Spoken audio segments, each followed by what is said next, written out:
자, 오늘은 기도의 회복 네 번째 시간으로 영적 회복을 위해 기도하십시오. 그러면 모든 부분이 회복됩니다. 영적 회복을 위해 기도하십시오. 그러면 모든 부분이 회복됩니다. 라는 제목을 가지고 은혜의 말씀 선포하겠습니다. 여러분, 오늘 성령 하나님께서 우리에게 예배 놓으신 영적 진리를 나누기 전에 먼저 지난주에 나누었던 내용들을 점검해 보겠습니다. 여러분, 우리가요, 지난주에 어떤 내용을 나누었습니까? 사단을 이기기 위해서는 습관적으로 기도해야 한다고 했어요. 기억나시는 분 아멘? 자, 그러면 이 습관적인 기도는 어떤 기도라고 했습니까? 두 가지를 얘기했죠. 두 가지. 첫 번째는 규칙적인 기도, 그리고 두 번째는 끊임없는 기도를 하라, 이렇게 말씀드렸어요. 예수님께서는 새벽 미명에 일어나셔서 그 자리에서 기도하셨죠. 그리고 사역을 마무리하시고 나서 쉬시기 전에 기도하셨어요. 그러니까 우리도 마찬가지로 아침에 일어나자마자 시간을 정해놓고 기도하고, 또 자기 전에, 잠들기 전에 시간을 정해놓고 기도하는 거예요. 이게 규칙적인 기도죠. 그리고 두 번째가 어떤 기도였습니까? 끊임없는 기도, 계속적인 기도죠. 이 기도는 어떤 기도라고 했습니까? 하나님의 은혜를 마음에 가두어 놓고 그 은혜를 기억하고 생각하고 묵상하고 고백하라. 이게 바로 끊임없는 기도라고 했어요. 이렇게 습관적인 기도를 할 때 어떤 놀라운 은혜를 입으며 살아갈 수 있죠? 사단의 시험에서 승리할 수 있다고 했습니다. 여러분, 사단이 우리에게 어떤 시험, 어떤 고난을 줍니까? 슬픔에 잠겨 잠들게 만든다고 했죠. 무기력에 빠지게 만든다고 했어요. 그리고 또 하나, 또 어떻게 역사한다고 했습니까? 혈기, 본성, 기질로 반응하게 만든다고 했어요. 그래서 이렇게 습관적으로 지속적으로 기도할 때 하나님께서 은혜의 말씀을 정확하게 적용할 수 있도록 역사해 주시고, 나아가서는 형통의 길, 승리의 길을 걷게 하신다고 하셨어요. 기억나신 분 아멘? 자, 그래서 우린 뭐 해야 합니까? 습관적인 기도를 해야 합니다. 습관적인 기도를 해야 합니다. 믿으십니까? 자, 우리 옆 사람과 이렇게 인사해 볼까요? 습관적으로 기도합시다. 습관적으로 기도합시다. 규칙적으로 기도합시다. 끊임없이 기도합시다. 이렇게 기도할 때 놀라운 축복과 은혜가 여러분들의 인생 가운데 임하게 된다는 거죠. 자, 오늘은 이제 두 번째 원리입니다. 자, 둘째 바로 들어가겠습니다. 영적 회복을 위해 기도하십시오. 그러면 모든 부분이 회복됩니다. 영적 회복을 위해 기도하라는 거죠. 그러면 모든 부분이 회복된다는 거예요. 자, 그러면 우리가 한번 생각해 볼까요? 도대체 영적 회복을 위한 기도가 뭡니까? 이제 본문 말씀을 통해서 이 기도가 어떤 기도인지 알아볼 텐데, 이 기도를 여러분들께 차분히 주의하기 전에 먼저 답을 여러분들에게 펼쳐놓고 시작하겠습니다. 영적 회복을 위한 기도란 다음과 같습니다. 영적 회복을 위한 기도는 하나님과의 관계 회복을 위해 나의 죄를 고백하고, 이 기도가 어떤 기도입니까? 나의 죄를 고백하고 죄 고백의 기도죠. 예수의 피로 내 죄가 정결케 되었음을 선포하는 기도, 바꿔 말하면 죄사함의 기도예요. 그래서 우리는 죄 고백의 기도와 죄사함의 기도를 계속 해야 된다는 거죠. 자, 그러면 이 부분에 대해서 제가 이제 자분자분 설명해 보겠습니다.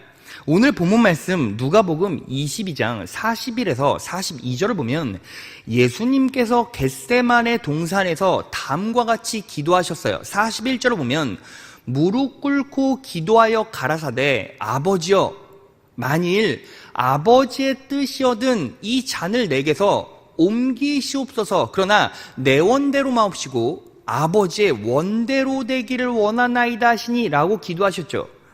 예수님의 이 기도의 핵심은 무엇입니까? 이 잔을 내게서 옮겨달라는 거예요. 자, 그럼 제가 여러분들에게 물어보겠습니다. 여러분, 도대체 예수님께서 하나님 아버지 이 잔을 내게서 옮겨주십시오 라는 기도를 했다면 이 기도는 어떤 의미를 가지고 있습니까? 문자적으로만 바라보면 해석하기가 좀 힘들어요. 불편해요. 그래서 명확하게 알기 위해서 이 부분을 현대인의 성경으로 보겠습니다. 자, 이 잔을 내게서 옮겨주십시오 라는 이 부분을 현대인의 성경으로 보면 어떻게 나와 있습니까? 이 고난의 잔을 내게서 거두어 주십시오. 그러니까 바꿔 말하면 뭐예요? 하나님 아버지 이 고난을 피할 수 있도록 도와주세요 라고 기도하시는 거예요. 자, 그러면 이 고난은 어떤 고난입니까? 보편적으로 많은 신앙인들은 이 고난을 어떤 고난이라고 편안하게 생각합니까? 십자가의 고난, 육체의 고난으로 생각한단 말이죠. 자, 그러면 그 말이 맞습니까? 의견 동의할 수 있지만 정확하게 맞지는 않아요. 왜냐하면 예수님께서는 이미 이 땅에 자신이 십자가에 못 박혀 돌아가실 줄 알고 오셨고, 자신이 십자가의 고난을 겪어내지 못하면 인류가 구원받을 수 없다라는 걸 아셨죠. 그러니까 이 십자가의 고난을 피하게 도와주십시오 라고 기도하는 건 논리적으로 맞지가 않다는 거예요. 자, 그러면 도대체 이 고난을 피하게 도와주십시오 할 때 이 고난은 어떤 고난입니까? 바로 하나님과의 영적인 분리에서 오는 고통을 말해요. 하나님과 연합된 상태에서 분리되는 그 고통을 피하게 해달라고 말씀하시는 겁니다. 여러분, 왜 그렇게 설명할 수 있죠? 이미 그렇게 예언되어 있기 때문이에요. 여러분, 예수님의 십자가의 고난을 예언한 구약 성경이 있죠. 바로 이사야예요. 이사야 53장을 보면 예수님의 십자가의 순환을 단순히 육체적인 고통으로 말하지 않고 다음과 같이 설명하고 있습니다. 이사야 53장 12절이에요. 그는 죽는 데까지 자기의 영혼을 서슴없이 내맡기고 남들이 죄인인 것처럼 여기는 것도 마다하지 않았다. 그는 많은 사람의 죄를 대신 짊어졌고 죄 지은 사람들을 살리려고 중재에 나선 것이다. 여러분, 색칠한 부분에 주목해 보세요. 그는, 예수님은 죽는 데까지 자기의 영혼을 서슴없이 내맡기고, 이게 무슨 뜻입니까? 예수님께서 자기의 영혼을 사망, 죽음에 완벽하게 맡기셨다는 거예요. 그래서 예수님이 어떻게 되셨습니까? 남들이 죄인처럼 여기는 것도 마다하지 않았다. 예수님은요, 의인의 자리에서 어디로 옮기셨어요? 죄인의 자리로 옮기셨죠. 자, 정리해보면 이런 겁니다. 예수님께서 십자가에 달리셨다는 건 자신의 영혼을 죽음, 사망에 맡기시고 자신은 의인의 자리에서 어디로? 죄인의 자리로 옮겨가셨다는 거예요. 자, 그런데 여러분, 성경에서 의인과 죄인의 유일한 교집합이 뭔지 아십니까? 바로 의인과 죄인은 섞일 수가 없다는 거예요. 서로 섞일 수가 없다는 거예요. 자, 시편 1편 5절을 보겠습니다. 그러므로 악인들은 심판을 견디지 못하며 죄인들이 의인들의 모임에 들지 못하리로다. 죄인들이 의인의 모임에 들지 못하리로다 라고 나와 있죠. 죄인은 의인들과 섞일 수가 없는 거예요. 그런데 하나님은요, 어떤 성격으로 존재하십니까? 시편 116편 5절을 보면 여호와는 은혜로우시며 의로우시며 우리 하나님은 긍휼이 많으시도다 라고 나와 있어요. 하나님의 특징이 뭐예요? 의로우시다라는 거죠. 자, 그러면 보세요. 예수님께서는요, 십자가에 달리셨습니다. 누구의 죄 때문에? 우리의 죄 때문에 십자가에 달리셨죠. 그리고 십자가에 못 박혀 돌아가신 후 부활하시기 전까지 예수님은 어떤 분으로 존재하십니까? 죄인으로 존재하시는 거예요. 자, 그러면 부활하실 때까지 십자가에 달려서 부활하실 때까지 하나님 아버지와 완벽하게 어떻게 됩니까? 영적으로 분리가 되는 거죠. 분리가 됐을 때 예수님은 어떤 고통을 맛보십니까? 바로 하나님 아버지와 영적으로 소통할 수 없는 고통을 느끼시는 거예요. 그래서 하나님 아버지, 이 잔을 내게서 옮겨주십시오. 라는 궁극적인 의미는 무엇입니까? 하나님 아버지와 영적 연합이 이루어지지 못하고 영원히 분리되는 이러한 고통을 견딜 수가 없습니다. 죽음 때문에, 죄 때문에 분리되는 고통을 견딜 수 없습니다. 라는 고백으로서의 기도가 뭐예요? 바로 겟세마네 기도라는 거예요. 여러분, 왜 이렇게 설명할 수 있습니까? 여러분, 사람들이요, 인생을 살다 보면 누구나 스트레스를 가져요. 그렇죠? 여기서 스트레스가 없는 분이 없을 거예요. 그런데 스트레스 지수라는 거 있죠. 인간이 가질 수 있는 가장 큰 스트레스 지수 1위가 뭔지 아십니까? 바로 가족과의 분리예요. 그래서 부모님이 돌아가셨을 때, 자식이 죽었을 때 인간은 가장 큰 스트레스와 고통을 느낄 수밖에 없어요. 근데 예수님은요, 이 땅에 오시고 공생애를 시작하신 순간부터 십자가에 못 박히시기 직전까지 누구와 계속 동행하셨습니까?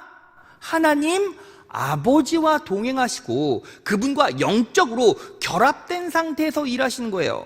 자, 말씀으로 확인해 볼까요? 마태복음 3장 16에서 17절입니다.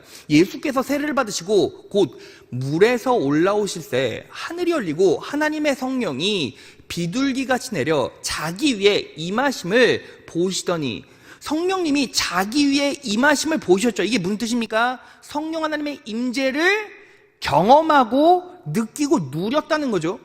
그때 17절 하늘로서 소리가 있어 말씀하시되, 다 같이 한번 읽어볼까요? 시작. 이는 내 사랑하는 아들이요 내 기뻐하는 자라 하시니라. 하나님께서 사랑하는 아들이요 내 기뻐하는 자라라고 말씀하시는 거예요. 그러니까 하나님께서 너는 내 아들이다, 내가 너를 너무너무 기뻐한다, 내가 너와 동행해 주겠다 라는 표지로 예수님께 누구를 대동시켜 주셨어요? 성령님을 대동시켜 주시고, 예수님은 성령 하나님의 임재를 통해서 하나님과의 연합됨, 하나님과의 연합을 누리고 느꼈다는 거죠. 그리고 예수님께서 십자가에 못 박혀 돌아가시기 전에 제자들을 다 모아놓고 이렇게 강론하시고 말씀하셨어요. 요한복음 16장 32절이에요. 보라, 너희가 다 각각 제 곳으로 흩어지고 나를 혼자 둘 때가 오나니 벌써 왔도다. 그러나 내가 혼자 있는 것이 아니라 아버지께서 나와 함께 계시느니라.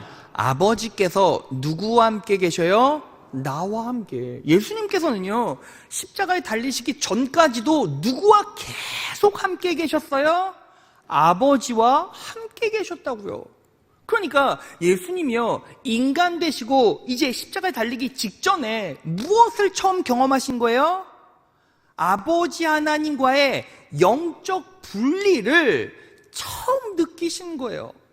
그것을 너무나 고통스러워하시고 아파하신 거죠. 여러분, 이것을 통해서 우리가 정확하게 무엇을 알 수 있습니까? 하나님의 자녀들은요, 하나님과 영적인 분리가 일어났을 때 어떤 느낌과 감정을 겪을 수밖에 없습니까? 고통과 아픔을 겪을 수밖에 없어요. 여러분, 우리가요, 하나님의 자녀라면, 예수를 믿음으로 고백하고 하나님의 자녀 되었다면, 우리는요, 하나님과의 영적 분리를 느낄 때 우리는 당연히 무엇을 느껴야 맞는 거예요? 고통과 아픔을 느껴야 만든다는 거죠. 그런데 여러분, 이 시대 그리스도인들을 가만히 살펴보면 하나님과의 영적 분리가 있으면 어때요? 자유함과 후련함을 느끼는 성도들이 있어요, 없어요? 있어요, 없어요? 있어요. 왜요? 정직하게 말하면 그분은 아직 자녀되지 못한 거예요. 여러분, 그래서 우리가 정확하게 무엇을 인식해야 합니까?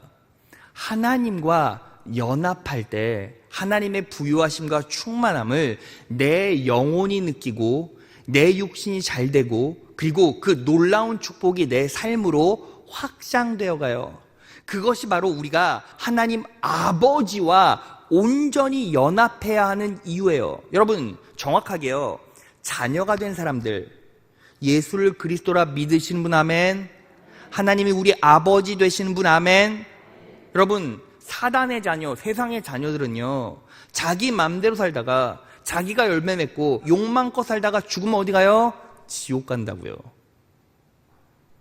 그런데 하나님의 자녀들은 어때요? 하나님과 연합될 때 비로소 놀라운 축복의 열매들을 많이 맺고 또 그분과 동행할 때 결국 우리는 모든 것들을 전부 다 할 수가 있는 거예요. 불가능을 가능하게 만들 수 있는 거예요. 여러분, 이 사실을요, 누가 말씀하셨습니까? 예수님께서 우리에게 말씀하셨어요. 요한복음 15장 5절입니다. 나는 포도나무요, 너희는 가지니 저가 내 안에, 내가 저 안에 있으면. 이게 무슨 뜻입니까? 영적인 연합을 말하죠. 이 사람은 과실을 많이 맺나니, 하나님과 연합한 사람은 열매를 많이 맺어요. 과실을 많이 맺어요. 나를 떠나서는 너희가 아무것도 할 수 없음이라. 바꿔 말하면 내가 너희와 연합하면 너희는 모든 것들을 할 수 있다. 이렇게 말씀하시는 거예요. 믿으십니까? 여러분, 그래서 이것과 똑같은 고백을 한 사람이 누구입니까? 바울이죠. 빌립보서 4장 13절에 내게 능력 주시는 자 안에서 내가 모든 것을 할 수 있느니라. 믿으십니까? 여러분, 그러니까 우린 뭐 해야 합니까? 하나님과의 분리를 미워하고 두려워해야 되고 하나님과의 연합을 위해서 우린 뭐 해야 한다? 기도해야 한다는 거죠. 자, 그러면 이 기도는 어떻게 기도해야 합니까? 답이 하나님이 나왔죠. 여러분 보세요. 예수님께서 하나님과 영적으로 분리된 이유가 무엇입니까? 우리의 죄 때문이죠. 자, 그러면 우리가 하나님, 아버지 하나님과 자녀가 분리되는 궁극적인 이유와 원인이 뭐예요? 우리의 죄 때문이잖아요. 그래서 우린 뭐 해야 합니까? 하나님과의 관계, 영적으로 하나님과의 관계가 회복되려면 영적 회복을 위해선 우린 어떤 기도를 처음 해야 합니까? 죄 고백의 기도를 해야 돼요. 그런데 중요한 건 뭐예요? 이 죄 고백의 기도로 끝나선 안 됩니다. 왜냐하면 여러분들이 죄 고백의 기도만 계속 한다고 생각해 보세요. 그러면 여러분들의 머릿속에, 여러분들의 생각 속에 뭐만 있어요? 죄만 있죠. 그렇지 않습니까? 어떤 상황에서 어떤 행동을 할 때, 어떤 생각을 할 때 다 뭐밖에 없어요? 죄밖에 없는 거예요. 그래서 우리는 죄 고백의 기도로 끝나는 것이 아니라 죄 고백의 기도로부터 시작해서 어느 기도로 끝나야 합니까? 죄 사함의 기도로 끝나야 된다는 거죠. 그 죄 사함의 기도가 무엇입니까? 예수의 피로 정결케 되었습니다. 예수의 피로 나는 회복되었습니다. 예수의 피로 나는 치유되었습니다. 예수의 피로 나는 다시 일어날 수 있습니다. 믿으십니까? 자, 그 기도까지 가야 한다는 거예요. 여러분, 그래서요, 이러한 기도로 하나님의 놀라운 축복과 영광을 누린 사람이 누구입니까? 바로 다윗이에요. 다윗은 하나님 앞에 죄를 지었어요. 밧세바를 간음하고 밧세바를 취했죠. 하나님 앞에 죄를 지었어요. 죄를 지었더니 그 다윗은 하나님의 자녀였기 때문에 무엇을 경험하게 됩니까? 성령 하나님과의 영적 단절을 경험하게 돼요. 자, 다윗이요, 시편 51편에 회개시를 썼어요. 시편 51편 표제를 보면 이렇게 나와 있어요.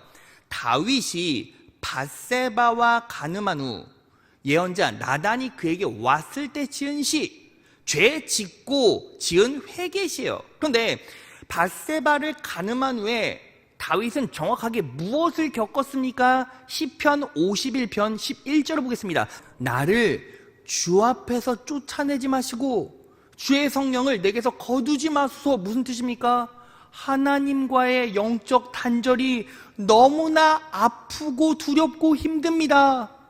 성령님을 내게서 거두지 말아주세요 라는 기도를 한 거죠. 자, 이렇게 영적 단절을 맛본 다윗이 이제 어떤 기도를 시작합니까? 죄 고백의 기도를 시작해요. 시편 51편 3절이에요.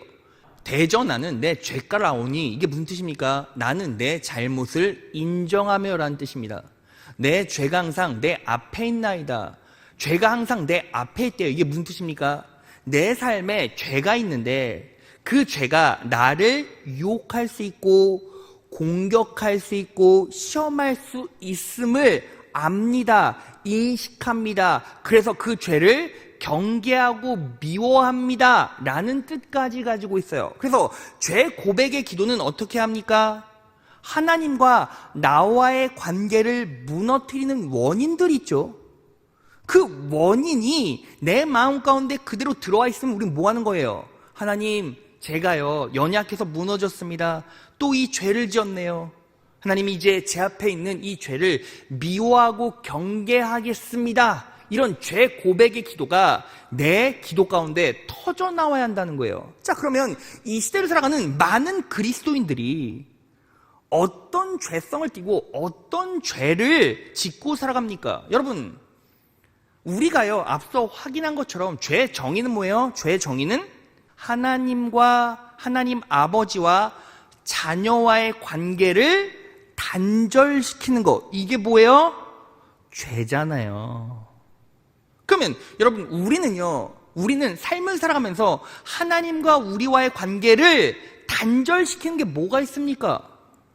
여러분들의 인생 가운데 그러한 연약함들이 많이 있겠지만 보편적인 그리스도인들이 겪는 것 중에서 가장 큰 게 뭐예요? 바로 물질이고 돈이에요. 물질이고 돈이에요.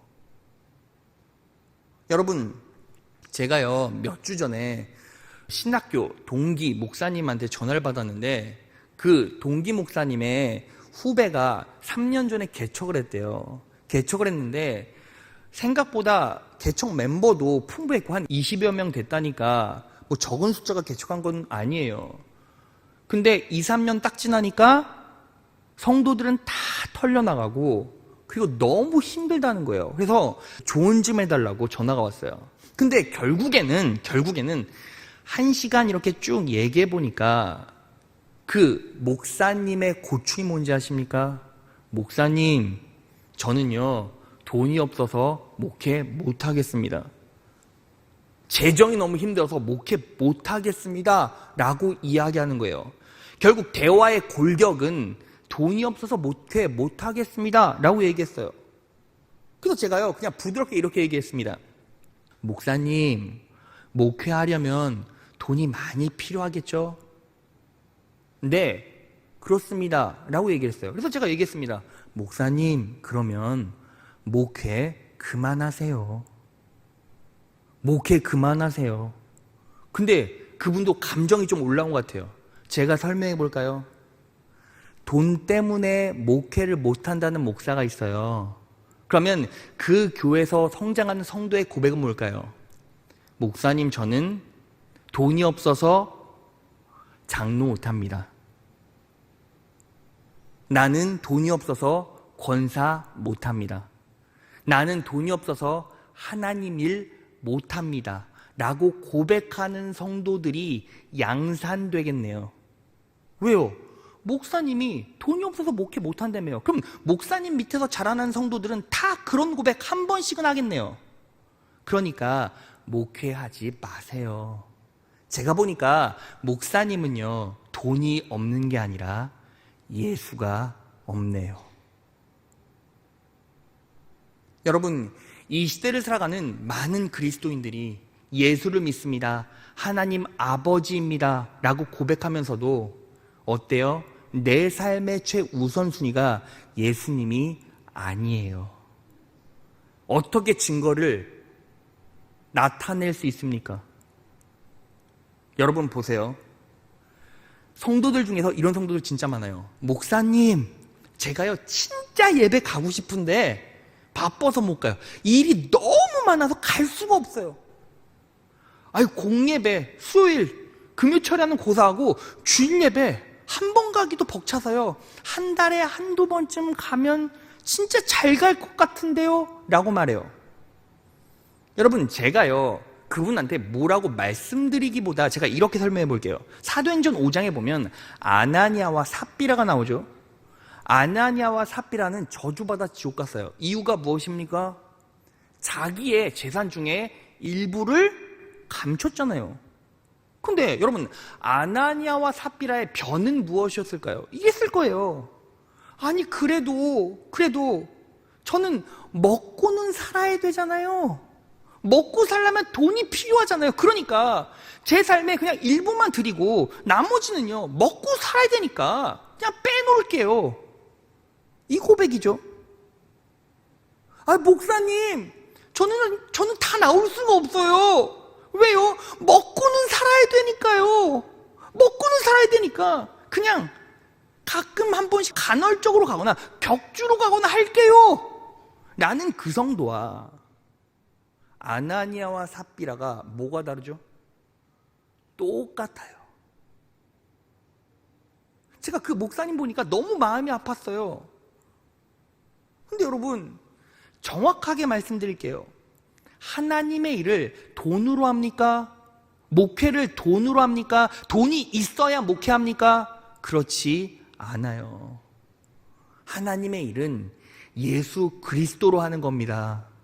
믿으십니까? 여러분, 제가요 토요일마다 4시에서 5시 사이면 이제 말씀 정리하고 성경 구절 넘기고 나옵니다. 이유가 있어요.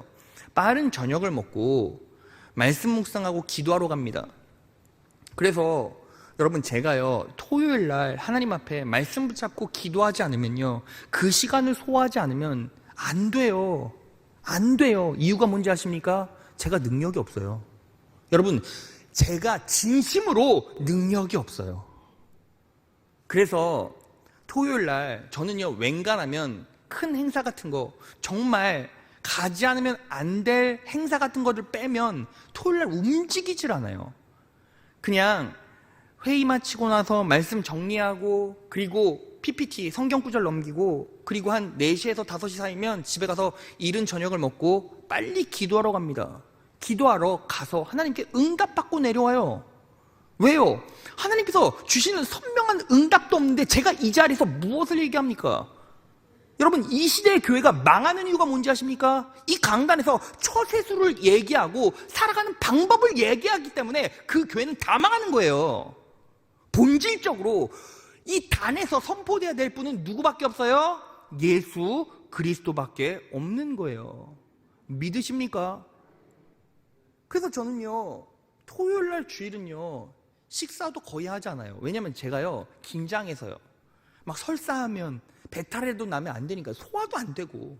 그래서 주일날은요, 그리고 토요일날은 거의 밥을 먹지를 않아요. 근데 이제 그렇게 마무리를 하고 딱 나오는데 어떤 교구 사무실에서 달콤한 냄새가 나는 거예요. 저는요 사람 소리를 듣고 따라간 게 아니라 저도 모르게 그 달콤한 냄새를 맡으면서 그 냄새를 따라갔어요.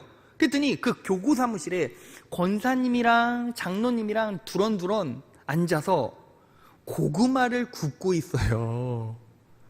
이게 뭡니까 했더니 장결자들 신방할 거래요. 여러분, 시급 따져서요 알바비 주면 여러분들은 그거 하겠습니까? 그분들은 시간 남아 돌아서 그거 하겠습니까? 아니요. 그분들의 삶의 최우선순위는 예수 그리스도고 그 안에 예수님이 계시기 때문에 바빠도 할 일이 있어도 시간을 떼어 거기서 고구마 굽고 나르는 거예요. 여러분, 하나님의 일을 돈으로 합니까? 그 개척교회 목사가 고구마 몇 개 살 돈이 없었겠습니까? 아니요. 그 목사의 심령 가운데는 돈이 없는 게 아니라 예수가 없었던 거예요. 여러분들이 2021년을 마무리하면서 한번 점검해 보세요. 올해 내 삶의 최우선순위는 뭐였는가? 여러분, 제가 정직하게 말씀드릴까요? 내 삶의 최우선순위는요, 언제나 내 영혼 가운데 감정을 좌지우지해요. 여러분들의 심령 가운데 두려움이 있었습니까? 코로나에 대한 두려움이나 염려나 근심이 있었습니까? 그러면 코로나가 여러분들의 삶의 최우선순위였던 거고, 사업이 그렇게 걱정되고 무너져가는 인간관계들이 그렇게 무서웠습니까? 그러면 여러분들의 삶의 우선순위는 사업이고 인간관계였어요. 제가 여러분들에게 여쭤보는 거예요. 여러분들의 삶의 우선순위가 뭐였냐고요. 이게 제대로 점검이 되지 않으면 결국 우리는 승리의 길, 능력의 길, 형통의 길로 갈 수가 없어요. 여러분, 제가요 어떤 목사님보다 더 많이 형통하고 번영하고 승리한 설교들, 축복의 설교들 진짜 많이 하잖아요. 그런데 그 놀라운 축복과 번영, 형통, 성공, 승리의 설교의 가장 기초는 무엇입니까? 너의 삶의 우선순위가 뭐냐는 거예요. 여러분, 잘 생각해 보세요. 여러분들도 자녀가 있지 않습니까? 어떤 자녀에게 축복을 부어줍니까? 내 삶의 우선순위가 아버지, 어머니의 부모님입니다 하는 그 자녀에게 축복을 부어주시지 않겠습니까? 여러분들이 죄 때문에 무너지고 하나님과의 관계를 회복하지 못한다 하더라도 하나님께서 여러분들을 궁극적으로 붙잡고 계시면 여러분들은 구원받을 수도 있어요. 왜요? 한 번 된 자녀들은요, 절대로 유기되지 않으니까요. 여러분, 제 딸 둘이 있는데, 제 딸 둘이요, 저랑 관계가 단절되고 나쁘다고 해도 제 자식이 아닙니까? 당연히 내 자식이죠. 그런데 삶의 최우선순위를 부모로 삼는 그 자녀를 보면 부모는 축복할 수밖에 없잖아요. 그러니까 너무나 당연한 거예요. 그러니까 제가 여러분들에게 축복을 누리십시오, 형통하십시오, 번영하십시오, 승리하십시오, 능력으로 살아가십시오, 기적을 일구며 사십시오 라고 말하더라도 다른 건 몰라도 딱 하나는 점검해야죠. 여러분들의 삶의 우선순위가 뭐냐고요. 여러분, 다윗은요, 죄를 지었고요, 이 이성관계 무너져서 그래서 하나님과의 영적인 단절감을 느꼈잖아요. 그때 뭐 했습니까? 바로 넘어지거나 쓰러지지 않고 그냥 갈 때까지 가보자, 될 대로 되라 이러지 않고 뭐 했다는 거예요? 바로 죄를 고백하고 하나님과의 관계를 풀어내려고 노력했다는 거예요. 그리고 그렇게 끝난 것이 아니라 뭐 했습니까? 바로 예수 그리스도의 십자가의 구속의 은혜, 그 십자가의 구속의 은혜를 붙잡고 기도한 거예요. 자, 다윗이 그렇게 기도했다라는 증거를 해볼까요? 시편 51편 7절이에요. 우슬초로 나를 정결하게 하소서. 여러분, 우슬초가 뭔지 아십니까? 이스라엘 백성들이요, 애굽에서 탈출하죠. 그런데 어떤 계기 때문에 탈출하게 되었습니까? 10가지 재앙 때문에, 특별히 10번째 재앙 때문에 탈출하게 됐죠. 근데 그 10번째 재앙이 뭐였어요? 장자 재앙이었어요. 초태생은 전부 다 죽는다, 첫째는 전부 다 죽는다, 이 재앙 때문이었죠. 근데 이 재앙에서 이스라엘 백성, 자녀들을 구원하기 위해서 하나님께서 어떻게 하셨습니까? 집에 설주와 임방에 양의 피를 발라라, 양의 피를 발라라, 양의 피를 발라라. 그 피를 보면 내가 넘어가리라, 죽음에서 구원해 주겠다 라고 말씀하셨어요. 자, 그러면 이 양은요, 결국 누구를 예표합니까? 예수 그리스도를 예표하죠. 근데 여러분, 그 피를 발랐던 나무, 도구가 뭐예요? 바로 우슬초예요. 자, 말씀으로 보겠습니다. 출애굽기 12장 22절이에요. 우슬초 가지를 꺾어 그릇에 담은 양의 피에 적셔 그 귀를 좌우 문설주와 상인방에 뿌리고 아침까지 한 사람도 자기 집 문 밖으로 나가지 않도록 하십시오. 우슬초 가지를 꺾어 그릇에 담은 양의 피에 적셔 설주와 임방에 바른 거죠. 그런데 이 양의 피는 결국 누구의 피를 상징합니까? 예수 그리스도의 피를 상징하죠. 그러면 우슬초는요, 무엇이 묻어 있어요? 양의 피가 묻은 나무죠. 양의 피가 묻은 나무죠. 그러면 결국 예수 그리스도의 피가 묻은 나무면 무엇을 상징합니까? 예수 그리스도의 십자가를 상징하죠. 우슬초로 나를 정결케 해주십시오 라고 했던 건 결국 무슨 뜻입니까? 예수 그리스도의 피로 나를 정결하게 해주십시오 라는 고백이었다는 거예요. 근데 중요한 것, 예수님께서 십자가에 못 박혀 돌아가실 때 뭐라고 외마디 비명을 지르시고 돌아가셨습니까? 다 이루었다 하고 돌아가셨죠. 그러니까요, 우리는요, 예수 그리스도의 십자가의 구속의 은혜로 나를 정결케 해 주십시오가 아니라 나는 이미 예수 그리스도의 십자가의 구속의 은혜로 정결케 되었습니다. 이 고백이 우리는 터져 나와야 된다고요. 내 죄를 미워하고 내 죄를 경계하고 내 죄를 고백하는 것, 거기에서 끝나는 것이 아니라 우리는 어떻게 합니까? 예수의 피로 나는 깨끗하게 되었습니다. 예수의 피로 나는 정결케 되었습니다. 예수의 피로 나는 치유되었습니다. 예수의 피로 나는 회복되었습니다. 믿으십니까? 그 기도가 우리 심령 가운데 온전히 터져 나올 때 그때 어떤 일이 벌어집니까? 영혼에 치유가 임하게 되고, 그리고 육체에 치유가 임하게 돼요. 그리고 육체의 치유가 임할 때, 영육 간의 치유가 임할 때 결국 우리의 인생은 하나님의 놀라운 축복과 은혜로 더 크게, 더 넓게 확장돼 간다는 거예요. 믿으십니까? 말씀으로 확인해 볼까요? 야고보서로 갑니다. 야고보서 5장 16절이에요. 이러므로 너희 죄를 서로 고하며, 이게 뭐예요? 죄 고백의 기도죠. 병 낫기를 위하여 서로 기도하라. 의인의 간구는 역사하는 힘이 많으니라. 너의 죄를 서로 고하라. 뭐예요? 죄 고백의 기도죠. 자, 야고보서 5장 14절로 갑니다. 너희 중에 병든 자가 있느냐? 저는 교회의 장로들을 청할 것이요 그들은 주의 이름으로 기름을 바르며 위하여 기도할지니라. 주의 이름으로 기도할지니라. 주의 이름으로 기도할지니라. 예수의 이름으로 기도할지니라. 무슨 뜻입니까? 예수의 피로 나는 정결케 되었습니다. 예수의 피로 나는 치유되었습니다. 예수의 피로 나는 회복되었습니다. 예수의 피로 나는 다시 일어날 수 있습니다. 믿으십니까? 이 기도까지 가야 죄 사슬에 묶인 것이 아니라 그 영혼 가운데 놀라운 평안과 기쁨과 능력이 임하게 되고, 그리고 내 육체가 치유되고 내 범사와 내 환경과 내 인생이 잘 되게 돼 있어요. 누구의 약속입니까? 말씀의 약속입니다. 하나님의 약속입니다. 예수님의 약속입니다. 성령님의 약속입니다. 믿으십니까? 자, 여러분, 제가요 간증 하나 하고 마무리하겠습니다. 우리 교회에 이교구 권사님이 계세요. 제가 그 간증을 읽어드리겠습니다. 금요생수회강의 예배는 저에게는 항상 은혜의 시간입니다. 2016년 5월에 폐렴이란 무서운 병에 걸렸습니다. 계속된 치료에도 병은 점점 악화되어 고통의 날들이었습니다.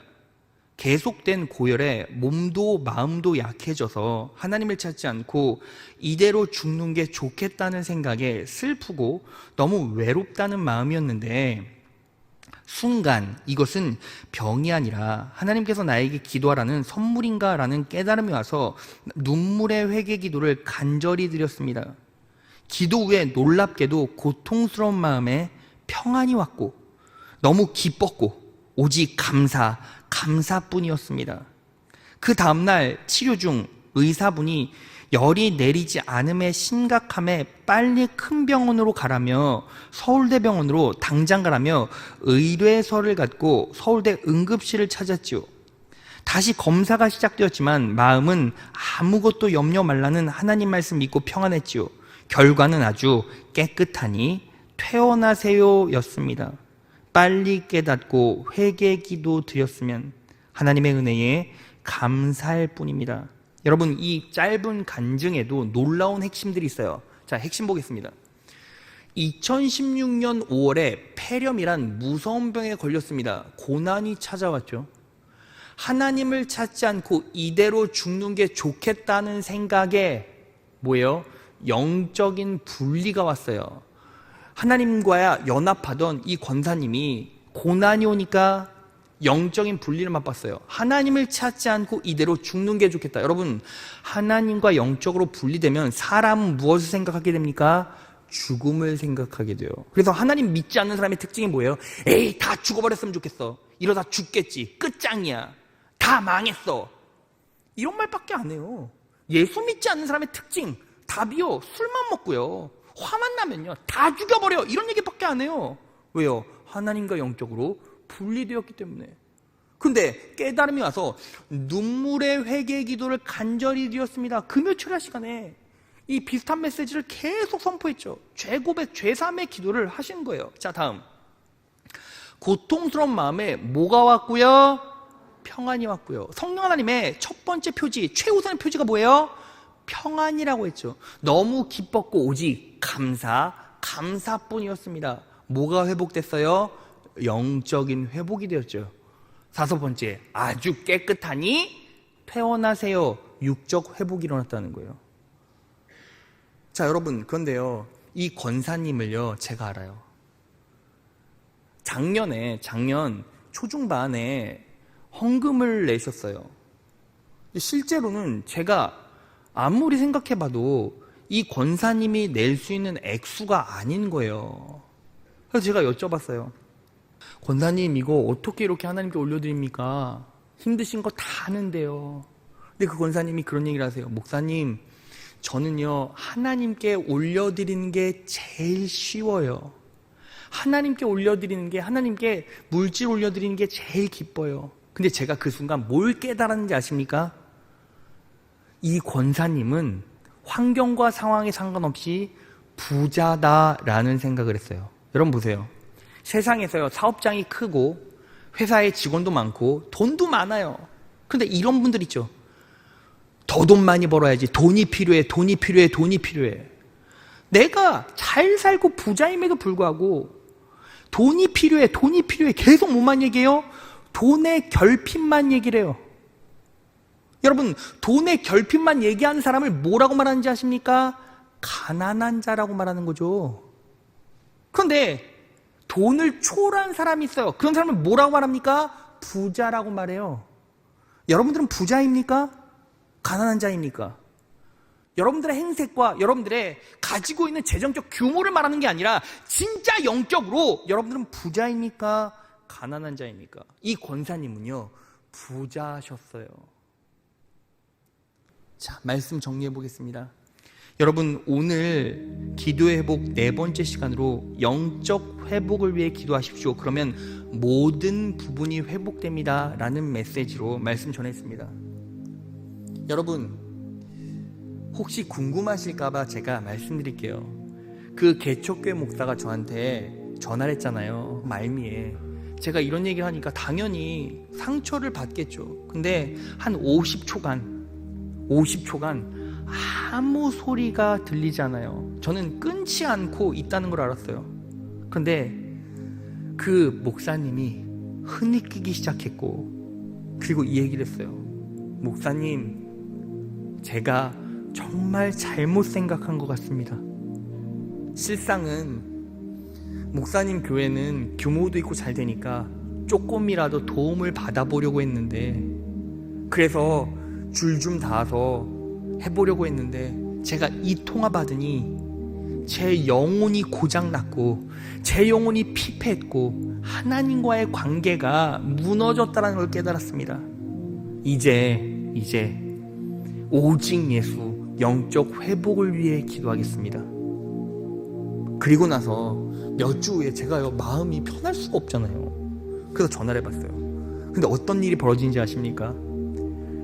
20명 갖고 개척 멤버 20명 갖고 시작했는데 3년 딱 지나고 코로나 통과하니까 전부 다 뿔뿔이 흩어졌는데, 몇 주 전부터 1명, 2명씩 성도들이 다시 모이기 시작했대요. 여러분, 하나님의 일은 돈으로 하는 것 아니요, 신앙은요 오직 예수밖에 없는 거예요. 여러분들이 내 삶의 실질적인 주인은 예수님이십니다. 나는 지금 돈도 없고 환경도 어렵고 몸도 아프고 제 자녀의 앞길도 불투명하지만 그럼에도 불구하고 내 삶의 주인은 예수님이시고, 예수님과 영적으로만 연합되어 있다면 다른 것들은 필요하지 않습니다. 라고 이 외마디 고백을 내 신앙으로 할 수 있다면 하나님께서 그 영혼 가운데 놀라운 평안을 주시기 시작하고 그리고 육체도 강건하게 도와주시고, 그리고 나서 하나님께서 지혜와 명철을 주시고 살아갈 수 있는 방법을 주시고 사람을 붙여주시고 길을 열어주시고 붙잡아 주시고 끌어주시고 메꾸어 주시고 채워주셔서 끝까지 천국 가는 그날까지 놀랍게 확장시켜 주시고 부흥시켜 주시고 축복을 쏟아부어 주신다는 거예요. 사랑하는 자여, 내 영혼이 잘됨같이 내가 범사에 잘되고 강건하기를 내가 간구하노라. 간구하십시오. 그러면 영혼이 먼저 잘되고 육체가 강건해지고 범사가 잘되게 됩니다. 여러분, 이제 2021년이 끝났어요. 한 달 남았잖아요. 그리고 이 한 달도 지나가지 않습니까? 지금 이때 우리가 결산하고 점검해야 할 게 무엇입니까? 내 삶의 최우선순위는 무엇인가? 그리고 기도하셔야 돼요. 하나님 아버지, 하나님과 나와의 관계를 영적으로 가로막고 있는 게 무엇입니까? 성경에선 그것을 죄라고 말하는데 나는 어떤 죄가 있습니까? 내 자식이 하나님과 나 사이에 영적 장애물입니까? 물질입니까? 사업입니까? 시간입니까? 건강입니까? 이제 예수 그리스도 안에서 그분의 십자가의 구속의 은혜를 의지하여 회복하겠습니다. 나는 예수의 피로 정결케 되었습니다. 나는 예수의 피로 회복되었습니다. 나는 예수의 피로 온전히 강건합니다. 나는 예수의 피로 부흥합니다. 그 놀라운 축복의 기도를 하나님께 올려드리고 하나님께 아뢰고 기도하십시오. 그럴 때 여러분들의 인생 가운데 놀라운 축복과 은혜를 누릴 수 있습니다. 우리 하나님 아버지, 놀라우신 하나님 아버지, 너무나 좋으시고 영광스러운 나의 아버지께서, 그 아버지께서 내 삶의 유일한 최우선순위가 아버지이십니다라고 고백할 때 그분이 책임져 주시고 그분이 은혜 베풀어 주시고 그분이 이끌어가 주십니다. 그 놀라운 선한 인도하심을 누리며 한 해를 마무리하시고 다음 한 해도 아름답게 맞이하시는 귀한 성복교의 성도 자녀 되시기를 진심으로 축원합니다.